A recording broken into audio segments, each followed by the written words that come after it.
Eu quero, neste primeiro pronunciamento dessa legislatura que faço usando essa tribuna, cumprimentar o presidente reeleito Renan Calheiros e o senador Luiz Henrique da Silveira, que recebeu o meu voto, por ter apresentado democraticamente propostas que considero indispensáveis para a instituição nesse momento crucial e difícil que vive o nosso país. Penso que os dois candidatos que disputaram o pleito aqui no Senado, no último fim de semana, cumpriram seu papel. E isto é democrático. Como disse, aliás, o presidente desta Casa no discurso de posse, essa disputa pertence agora ao passado. E pela quarta vez, Renan Calheiros assume a presidência do Senado nos próximos 2 anos para ser representante de todos os senadores. Aproveito para saudar de modo muito especial os 27 senadores eleitos ou reeleitos em outubro de 2014, 19 estreantes, 5 reeleitos e 3 que já foram de legislaturas anteriores, inclusive o novo representante do meu estado, que aqui substitui o grande senador Pedro Simão, representante do Partido Democrático Trabalhista, Lazia Martins, e a todos que chegam pela primeira vez nesta Casa Legislativa, desejo êxito na missão, neste ano, quando teremos enormes desafios. Saúdo na pessoa da senadora Simone Tebet, do Mato Grosso do Sul, as mulheres que chegam pela primeira vez ao Senado da República, trazendo a sua imensa contribuição e sensibilidade para avançar nas reformas que tanto precisamos. Penso que são 3 os princípios fundamentais sobre os quais teremos de nos debruçar. E nossa conduta parlamentar estar fundamentada neles. Credibilidade, responsabilidade e efetividade no nosso trabalho. Credibilidade, responsabilidade e efetividade no nosso trabalho, que precisa dar respostas à sociedade. Precisamos, neste recém-iniciado 2015, compromissos muito fortes e firmes com esse tripé básico de credibilidade, responsabilidade e efetividade.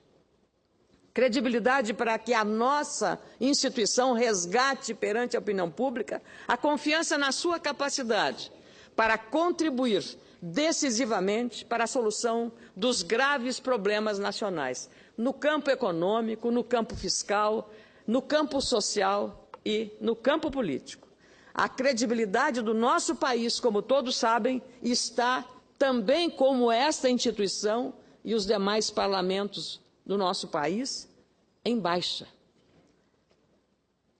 Tivemos uma eleição em outubro e novembro do ano passado, em que o povo brasileiro foi levado a acreditar que o país vivia muito bem, que a economia estava estabilizada, que havia crescimento econômico, pleno emprego, que nós não teríamos problemas com água, com energia elétrica, nem com combustíveis. A vida, infelizmente, está dura demais para todos, especialmente para a população assalariada. Passada a eleição, a realidade é outra, presidente. Até a presidente da Petrobras, Graça Foster, que foi mantida no cargo a despeito da crise, está por ser substituída num clamor do país e numa decisão que cabe exclusivamente à presidente da República. O segundo princípio, responsabilidade, é para que o Congresso Nacional assuma compromissos, pois não podemos ver as coisas acontecendo simplesmente sem dela não termos nenhum protagonismo. O povo pergunta nas ruas por que a gasolina do país é tão cara se o petróleo baixou em todo o mundo, senador Aloysio. Nós aqui no Congresso temos que discutir isto. O governo tem agido como se ainda estivesse vivendo um período de campanha eleitoral. A oposição tem que fazer, por isso, seu papel para o qual foi eleita, que é fiscalizar vigilantemente o governo. O Congresso está, portanto, de cara nova.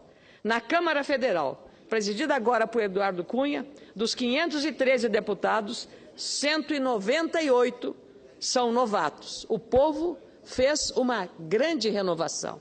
Aqui no Senado também temos grandes nomes, como o ex-governador de Minas, Antônio Anastasia, o ex-governador de São Paulo e ex-candidato a presidente da República, José Serra, assim como o senhor senador Aloysio, que nos dá a honra de continuar aqui por mais 4 anos, assim como também o ex-candidato a presidente, senador Aécio Neves, do ex-governador do Ceará, Tasso Gereissati, do ex-presidente Fernando Collor, que foi reeleito pelos eleitores democraticamente no seu estado, Alagoas. Enfim, a responsabilidade deste Senado é talvez a maior das últimas décadas, sobretudo porque estamos diante de um difícil momento da economia brasileira. A reeleição extraordinária de Álvaro Dias como líder da oposição, o deputado federal mais votado de Santa Catarina, meu querido correligionário, Esperidião Amin, são alguns sinais que o povo está nos dando. Os gastos públicos estão em patamares alarmantes. O setor público consolidado brasileiro, por exemplo, teve um déficit primário de 32,53 bilhões de reais, ou seja, 0,63% do produto interno bruto em 2014, segundo dados do Banco Central. É o maior gasto da história do país. Nunca na história do país se gastou tanto. Senador Regufe, o senhor que está vindo da Câmara com um prestígio renovado pela sua conduta ética, pelo seu compromisso com as questões das ruas, com a sociedade, sabe que nós vamos ter um grande trabalho por aqui. E é exatamente por isso que eu defendo que esta casa apresente resultados, efetividade. Nós estamos aqui num terceiro princípio fundamental, já falei na credibilidade, falei na responsabilidade, agora na efetividade. O brasileiro, lamentavelmente, não tem mais para onde correr. Os aumentos de energia elétrica, dos combustíveis, penalizam a população nos grandes centros ou no interior do país. Uma reunião da Frente Produtiva Brasil, ocorrida nesta segunda-feira em São Gabriel, lá no meu estado do Rio Grande do Sul, nosso estado, senador Paulo Paim, com 500 agricultores, já prevê manifestações aqui em Brasília neste semestre. As medidas anunciadas pelo governo terão também, inevitavelmente, reflexos no meio rural. Combustível mais caro é sinônimo de frete mais caro e de transporte mais caro também, onerando e tirando competitividade à nossa produção. Energia mais cara também impacta na irrigação das lavouras que são feitas desta forma. Precisamos, por isso, dar respostas aqui no Senado, assim como o Executivo e o Judiciário também precisam dar respostas à população. Se for necessário, se precisarmos criar novas CPIs, que essas sejam criadas, doa a quem doer. Precisamos saber realmente o que se passou na Petrobras, com o famoso Petrolão. Precisamos ser mais efetivos e votar o que deve ser votado com resultados. E, neste caso, prestigiar 2 instituições que estão fazendo o dever de casa.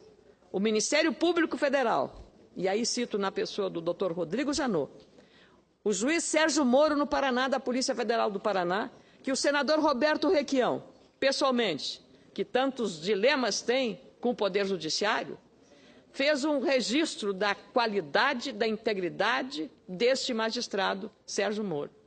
E é nessa instituição, na liderança desta figura, e também da Polícia Federal, que nós estamos confiando que o resultado dessas investigações seja apurado com o rigor técnico e sem olhar nenhum interesse de ordem ideológica ou partidária. Precisamos redobrar a vigilância em relação aos fundos de pensão, ao Banco Nacional de Desenvolvimento Econômico e Social, ao setor elétrico, ao Programa Nacional de Fortalecimento da Agricultura Familiar.